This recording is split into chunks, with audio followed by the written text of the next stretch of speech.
राधे राधे दोस्तों, आज मैं आपके लिए कहानी लेकर के आई हूँ छोटे बाल वाली लंबे बाल वाली बहन।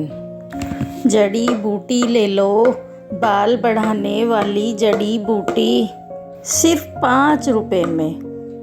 बाल बढ़ाने वाली जड़ी बूटी सिर्फ 5 रुपए में? जरा देखो तो। सुधा को अपने बाल बढ़ाने थे, अब वो इसके लिए कुछ भी कर सकती थी। उसने बूढ़े आदमी से जड़ी बूटी खरीद ली। इस जड़ी बूटी को जोर जोर से पीसना, पीसने से तेल निकलेगा। उस तेल को सोने से पहले अपने बालों पे लगाना। जड़ी बूटी लेकर सुधा घर चली गई। तभी जड़ी बूटी पीसकर और उससे तेल निकालकर और अपने सर पे लगाकर सो गई। और अगले दिन नींद से उठने के बाद सुबह उठकर उसने देखा उसके सर पर जितने भी बाल थे वो सब झड़ गए हैं। सुधा ये विश्वास नहीं कर पा रही थी कि कहते हैं लड़कियां लंबे बालों में ही अच्छी लगती हैं, लेकिन सुधा के बाल बचपन से ही छोटे थे। उसके बाल बढ़ते ही नहीं थे। ऊपर से वो सांवली भी थी और दूसरी ओर उसकी बहन राधा के घने और लंबे बाल थे और वो गोरी भी थी। इसीलिए राधा बचपन में हमेशा सुधा को चिढ़ाती थी, तू तो मेरी सगी बहन नहीं है, तुझे तो माँ और पापा रास्ते से उठाकर लाए थे, नहीं तो तू इतनी बदसूरत कैसे है। ये सुनकर सुधा हमेशा रोती थी।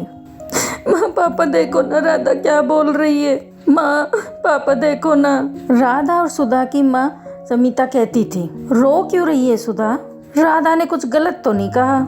तू बदसूरत है, तेरे सर पर बाल भी नहीं है, मुझे ऐसी बेटी नहीं चाहिए थी। सुधा का पिता भी उससे प्यार नहीं करता था। सुधा को हमेशा हर किसी से नफरत ही मिलती थी। ऐसे ही बड़ी हुई सुधा, वो हर रोज रात को रोती थी और भगवान से प्रार्थना करती थी, हे भगवान कुछ चमत्कार करवा दीजिए, मेरे पैर तक लंबे बाल उगा दीजिए, प्लीज प्लीज भगवान प्लीज। और इसी तरह सुधा और राधा दोनों जवान हो गई। आज सुधा को लड़के वाले देखने के लिए आने वाले हैं। सुधा आईने के सामने बैठकर तैयार हो रही है। उसके सर पर अभी भी ज्यादा बाल नहीं है। वो आईने में अपने आप को देख ही रही थी कि तभी उसकी माँ आती है। माँ आ गई और ताने मारना शुरू कर दिया, यहाँ ऐसे बैठने से कुछ नहीं होगा, जल्दी जल्दी करो नहीं तो ये लड़का भी हाथ से चला जाएगा। वहाँ राधा आ गई और बोली, माँ मुझे तो समझ नहीं आ रहा है कि आप मुझसे पहले इस भूतनी की शादी क्यों करवाना चाहती हो। राधा बेटी, इस भूतनी को तो पहले विदा करना पड़ेगा, नहीं तो बाद में इससे कौन शादी करेगा। एक बार बस ये सर से उतर जाए, उसके बाद मैं तेरे लिए बहुत अमीर और अच्छा लड़का ढूंढ कर लाऊंगी। माँ आप सभी मुझसे इतनी नफरत क्यों करते हो, आखिर मैंने किसी का क्या बिगाड़ा है। तेरे सर पर बाल नहीं है सुधा, तू बदसूरत है बदसूरत, तू मेरी बहन कहलाने के लायक नहीं है। सुधा रोने लगी। वो पूरी जिंदगी रोती ही आई है। अविनाश नाम का लड़का सुधा को देखने के लिए आया। संगीता के कहने पर राधा अपने कमरे में ही बैठी हुई थी, क्योंकि समिता ने उससे कहा था, बेटी तू कमरे के अंदर ही रहना, नहीं तो लड़के वाले सुधा से रिश्ता नहीं जोड़ेंगे। खैर अविनाश के साथ सुधा का रिश्ता तय हो गया, लेकिन उसके लिए बहुत ज्यादा दहेज देना पड़ा। उस बात को लेकर भी समिता सुधा को ताने मारने लगी। सुधा मन ही मन सोचने लगी, अपने घर में तो मुझे शांति नहीं मिली, शायद ससुराल में जाकर मैं खुश रहूंगी। सुधा की शादी हो गई और शादी वाले दिन ही अविनाश ने उसे पहली बार देखा और देखते ही उसके प्यार में शादी वाले दिन ही अविनाश ने राधा को पहली बार देखा और देखते ही उसके प्यार में पड़ गया। यार मैंने इसे पहले क्यों नहीं देखा, कितनी गोरी है ये, कितने लंबे बाल हैं इसके, इससे पहले मिल लेता तो मुझे इस भूतनी से शादी नहीं करनी पड़ती।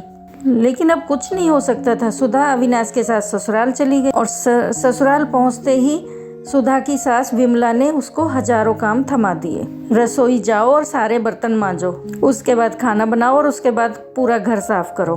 मत भूलना कि तुम्हें इस घर की बहू सिर्फ और सिर्फ काम करवाने के लिए ही बनाया गया है। ठीक है माँ जी, नहीं भूलूंगी। सुधा बिना थके काम करने लगी। उसकी सास और उसका पति उसके छोटे छोटे बालों को लेकर के मजाक उड़ाने लगे। तुम्हारे बाल तो मुझसे भी छोटे हैं सुधा। ये तो पूरी नौकरानी लग रही है। हाँ हाँ मुफ्त की नौकरी। अविनाश मजाक उड़ाता ही गया और एक दिन उसकी मुलाकात राधा के साथ हो गई। राधा को अपने लंबे बालों को लेकर बहुत अहंकार था। वो सुंदर भी थी। अविनाश को उससे प्यार हो गया और राधा भी उसको पसंद करने लगी। और एक दिन अविनाश और राधा ने शादी कर ली। राधा अविनाश के घर चली आई। ये देखकर जैसे सुधा को सदमा लग गया। राधा तू मेरे साथ ऐसा कैसे कर सकती हो, तूने मेरे पति से शादी कर ली। चुप रह, समझी ना, अविनाश तो तुझसे प्यार भी नहीं करता है, वो सिर्फ मुझसे प्यार करता है। हाँ हाँ, ऐसे बिना बाल की औरत से कौन प्यार करेगा, मुझे तो लंबे बालों वाली लड़कियां पसंद है। सुधा बस अकेली चुपके से रोती रही। अगले दिन वो बाजार गई और देखा कि एक बूढ़ा आदमी जड़ी बूटी बेच रहा है। जड़ी बूटी ले लो, बाल बढ़ाने वाली जड़ी बूटी, सिर्फ 5 रुपए में जड़ी बूटी। बाल बढ़ाने वाली जड़ी बूटी सिर्फ 5 रुपए में, जरा देखूं तो। सुधा को अब अपने बाल बढ़ाने थे, उसके लिए अब वो कुछ भी कर सकती थी। उसने बूढ़े आदमी से जड़ी बूटी खरीद ली। उस बूढ़े आदमी ने कहा, इस जड़ी बूटी को जोर जोर से पीसना, पीसने से तेल निकलेगा, उस तेल को सोने से पहले अपने बालों पे लगाना। जड़ी बूटी लेकर सुधा घर चली गई। रात को सभी सो गए और तभी सुधा ने जड़ी बूटी पीसकर तेल निकालकर और अपने सर पे लगाकर सो गई। और अगले दिन सुबह नींद से उठने के बाद उसने देखा उसके सर पर जितने भी बाल थे वो सब झड़ गए हैं। सुधा को जोर से रोना आ गया। ये क्या हो गया, मेरे सारे बाल झड़ गए, अब मैं क्या करूं? सुधा जोर जोर से रोने लगी और उसको इस हालत में अविनाश, विमला और राधा ने देख लिया। ये क्या, तू पूरी तरह से गंजी हो गई। छी, मैं देख नहीं पा रहा हूँ तुम्हारी तरफ, मुझे उल्टी आ रही है। सुधा, तुम निकलो यहाँ से, यहाँ तुम्हारी कोई जरूरत नहीं है। तुम इस घर में रहोगी तो इस घर का नाम बदनाम होगा। सभी ने मिलकर सुधा को घर से निकाल दिया। सुधा रोती हुई एक जंगल में चली गई। जंगलों में एक पेड़ के नीचे बैठकर रोने लगी। उस पेड़ पर एक पंछी रहती थी। उसने सुधा को रोते हुए देखकर कहा, तुम रो क्यों रही हो? सुधा ने उस पंछी को सब कुछ बताया। रो मत, ज्यादातर इंसान बुरे होते हैं, इसीलिए तो हम जंगल में रहते हैं। इस जंगल में सब कुछ है, बड़ी से बड़ी बीमारी का इलाज है यहाँ। एक फल है, उसका रस निकालकर सर पे लगाने से सर के बाल बड़े हो सकते हैं। सच? कहाँ मिलेगा मुझे वो फल? मैं लाती हूँ। उस पंछी ने कुछ ही देर में सुधा को फल लाकर दिया। उस फल का रस निकालकर सुधा ने सर पर लगाया और उसके बाल उगने लगे। उसके बाल सर से पैर तक आ गए, काले घने लंबे बाल, ठीक वैसा जैसा सुधा चाहती थी। सुधा ने पंछी से कहा, अच्छी पंछी, तुम्हारा बहुत बहुत धन्यवाद। मैं इस फल का रस लड़कियों को बेचना चाहती हूँ, उन लड़कियों को जिनके बाल नहीं उगते, ताकि उन्हें भी मेरी तरह परेशानियों का सामना न करना पड़े। सुधा जंगल से निकलकर फल का रस बेचने लगी और फिर एक दिन उसे राधा और अविनाश ने देख लिया। तुम सुधा हो ना? हाँ, क्यों? अरे वाह, तुम्हारे इतने लंबे बाल कैसे हो गए? इस फल का रस निकालकर सर पर लगाने से। तुम बहुत खूबसूरत लग रही हो, क्या तुम मेरे साथ घर आना चाहोगी?